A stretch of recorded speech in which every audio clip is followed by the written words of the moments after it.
Teman-teman, selamat datang kembali di channel saya. Di video kali ini kita akan belajar untuk membuat perintah, print preview, dan juga untuk membuat set print area. Jadi teman-teman, biasanya kalau kita ingin mencetak sebuah dokumen Excel, ya, kita terlebih dahulu biasanya setup page layout dulu, ya. Kita tentukan set print area-nya. Misalkan ini teman-teman, saya blok ya dari invoice dari A1 sampai E8. Kemudian saya klik set print area.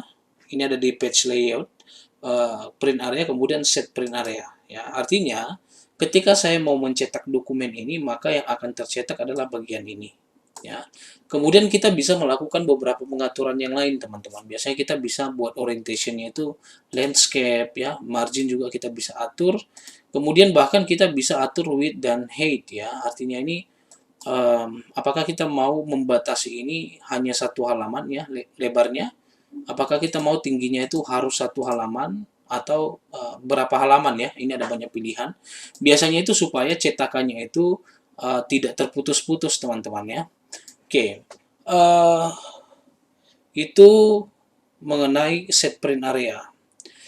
Tapi di VBA sebenarnya kita juga bisa lakukan itu, teman-teman, ya, sehingga kita tidak perlu harus lakukan pengaturan berulang-ulang. Terlebih kalau seandainya data yang kita punya itu bertambah terus, misal. Ini kan tadi kita buat set print area dari A1 sampai E8. Semisal kita ada data A004, ya.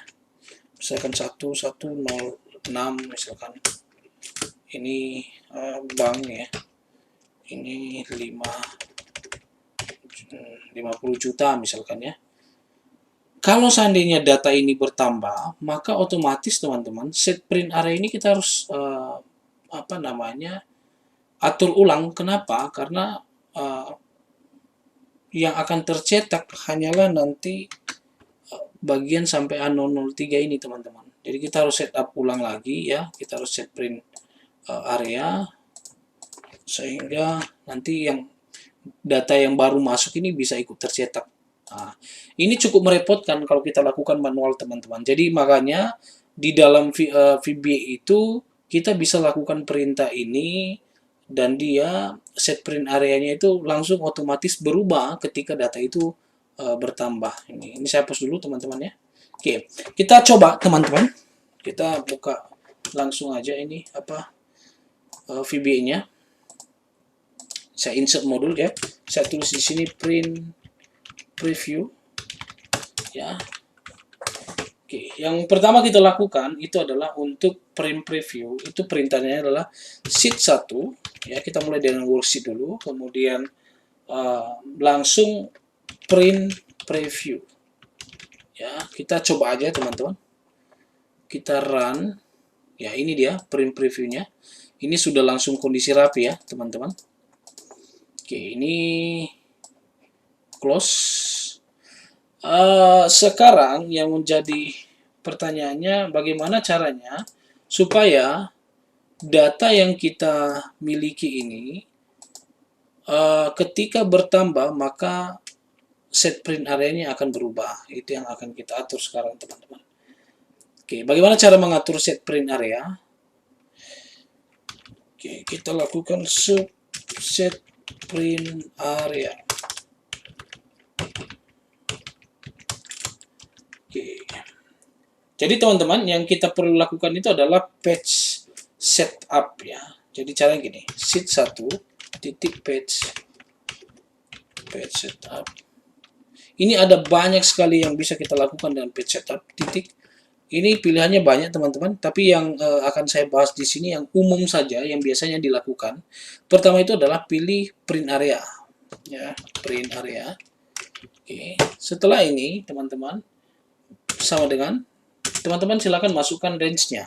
Di sini range-nya itu adalah A1 sampai E8, ya. Ya, berarti A1 sampai E8. Kemudian sheet 1 titik page setup lagi titik orientation sama dengan orientation itu kita mau dia portrait atau landscape, ya.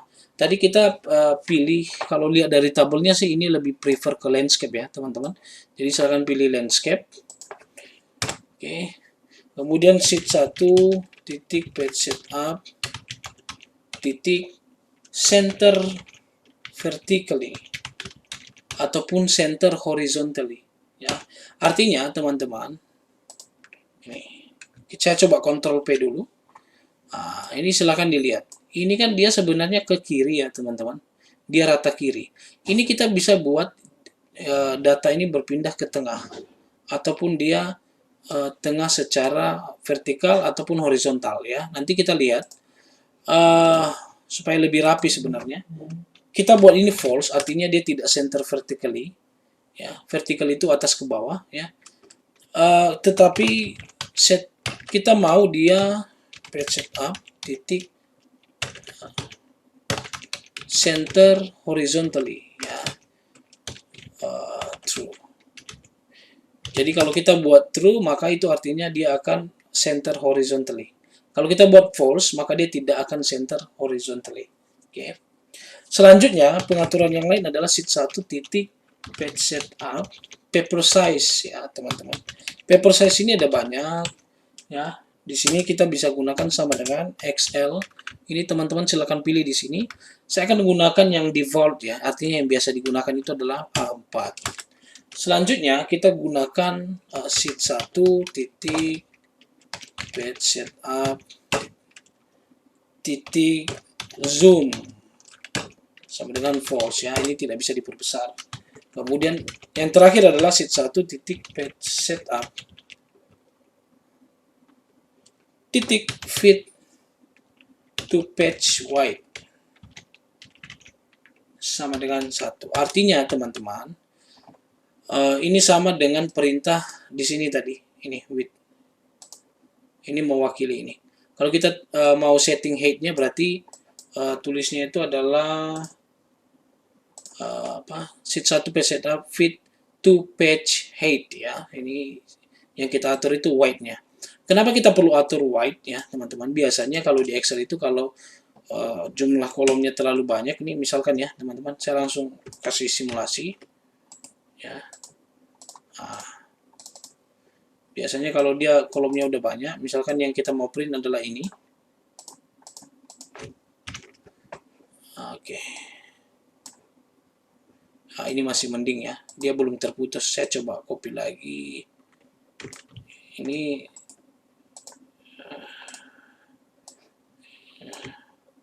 ya, ini cukup panjang teman-teman.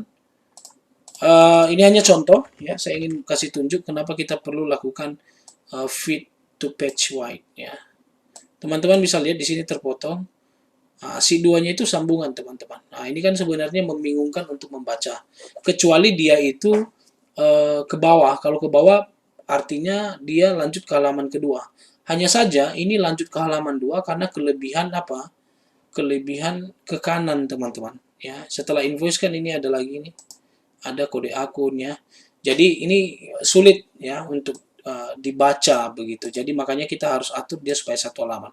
Sedangkan kalau saya buat ini one page, yang terjadi adalah Ctrl P, nanti Excel itu akan paksa semuanya satu halaman. Jadi kelihatannya begini, jauh lebih rapi teman-teman.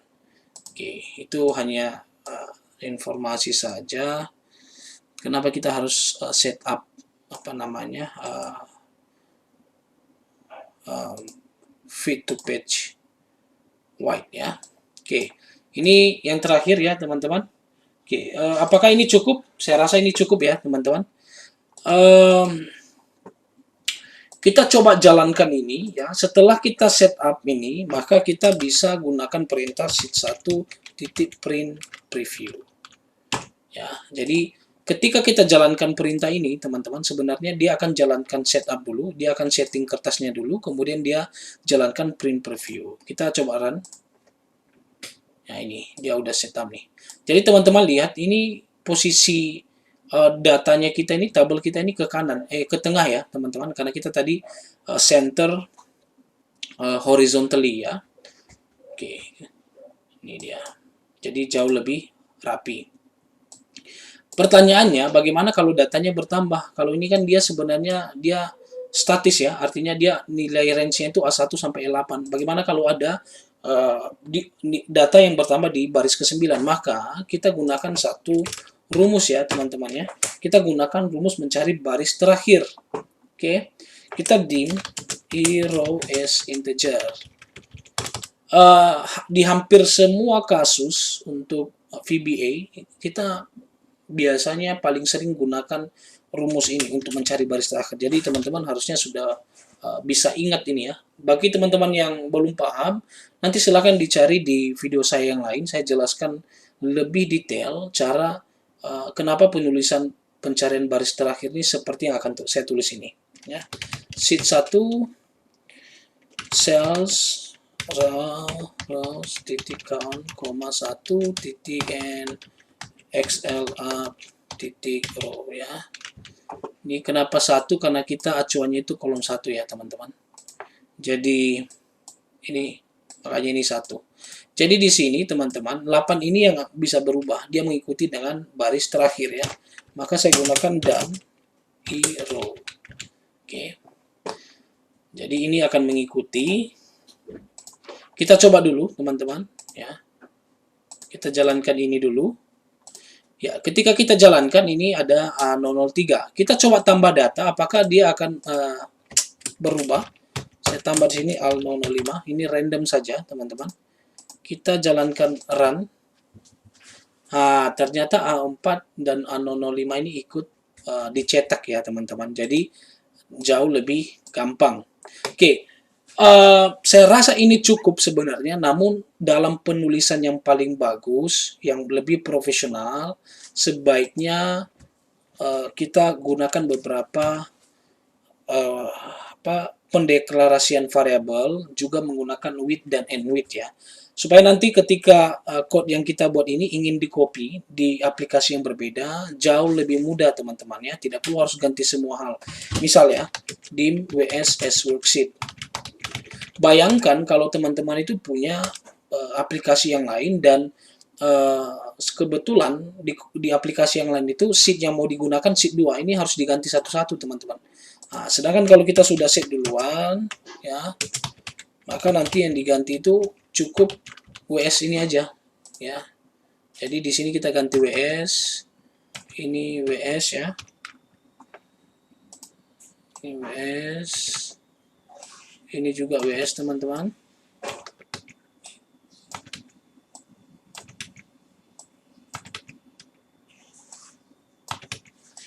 Jadi ke depan kalau mau ganti sheet ya teman-teman nggak perlu ganti satu-satu lagi, tinggal ganti di sini aja, maka sudah otomatis yang lain akan berubah.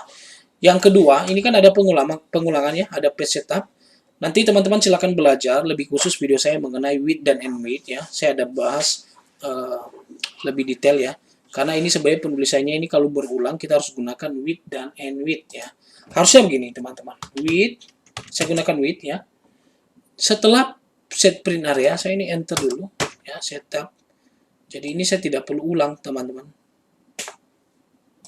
Jadi ini sudah langsung orientation. Ini center vertically, center horizontally, paper size ya, kemudian zoom, kemudian fit to page wide. Kita akhiri dengan end width. Oke, ini jauh lebih profesional teman-teman. Oke, ini lebih rapi. Kita coba run. Apakah hasilnya masih sama? Oh, variable not defined. Yang mana itu? Oh, maaf. Tadi ini lupa terhapus ya, teman-teman. Kita coba run lagi. Ini harusnya sudah baik ya. Ini saya hapus ya, teman-teman ya. Ini karena kita sudah tidak pakai. Tadi ini hanya penjelasan di awal saja. Oke, kita run ini. Oke, ini dia teman-teman, sudah jadi. Kalau sewaktu-waktu teman-teman ingin masukkan ini jadi tombol ya, tinggal di insert ini, command button aja di sini. Kemudian command button ini view code ya. Maaf, ini kita klik kanan properties ya.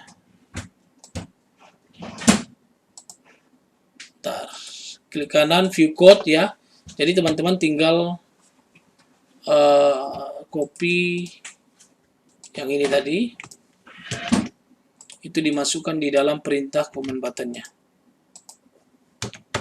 Oke, kita coba run nih command buttonnya. Ini langsung jadi ya teman-teman. Ini cukup mudah teman-teman, nanti silahkan diaplikasikan sendiri ya. Semoga ini membantu sehingga mempermudah dalam pembuatan laporan ya teman-teman. Terima kasih teman-teman, sampai ketemu di video-video yang selanjutnya.